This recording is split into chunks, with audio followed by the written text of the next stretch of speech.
আলাইকুম প্রিয় সুধী, আশা করি সবাই ভালো আছেন। আজকে আপনাদের সামনে আমরা তুলে ধরবো একটি বিষয়, আয়কর রিটার্ন সময় মতো না দিলে আমরা কি কি সমস্যার সম্মুখীন হতে পারি।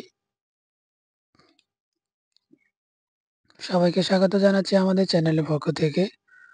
আপনারা চাইলে আমাদের মাধ্যমে আয়কর রিটার্ন জমা দিতে পারবেন নির্দিষ্ট সার্ভিস চার্জের বিনিময়ে, সেটা জিরো ট্যাক্স রিটার্ন হোক বা আপনার চালান থাকুক বা ট্যাক্সেবল রিটার্ন হোক। আর যদি আপনি কোর্স কিনতে চান তাহলে আমাদেরকে মেসেজ বা কল দিতে পারেন আমাদের স্ক্রিনে দেখানো নাম্বারে। আমাদের কোর্স কিনলে আপনি যদি কোনো কিছু বুঝতে না পারেন তাহলে আমাদের কাছ থেকে সহায়তা পাবেন। কোনো প্রশ্ন করলে আমরা সমাধান দিব, কারণ প্রশ্ন থাকতে পারে বা আপনি কোনো কিছু বুঝতে অসুবিধা হতেই পারে।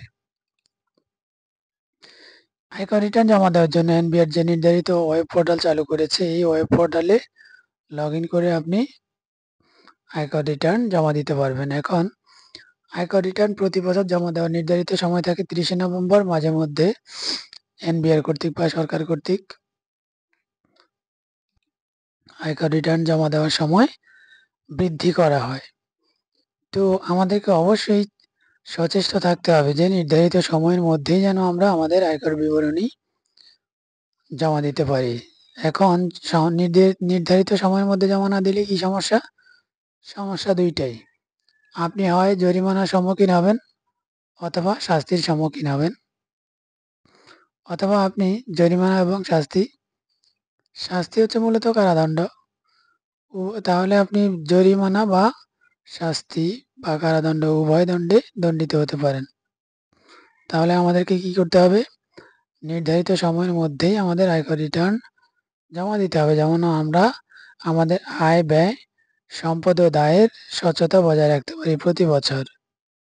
নির্ধারিত সময়ের মধ্যে আপনি যদি আয়কর রিটার্ন জমা না দিতে পারেন তাহলে আপনার 2% জরিমানা হতে পারে ট্যাক্সেবল রিটার্নের উপর। আর যদি জরিমানা সহ আয়কর রিটার্ন জমা দেওয়ার সময় বর্ধিত করা হয়, সেক্ষেত্রে জিরো ট্যাক্সের ক্ষেত্রেও যদি জরিমানা আরোপ করা হয় তাহলে সেই জরিমানাও আপনাকে বহন করতে হবে।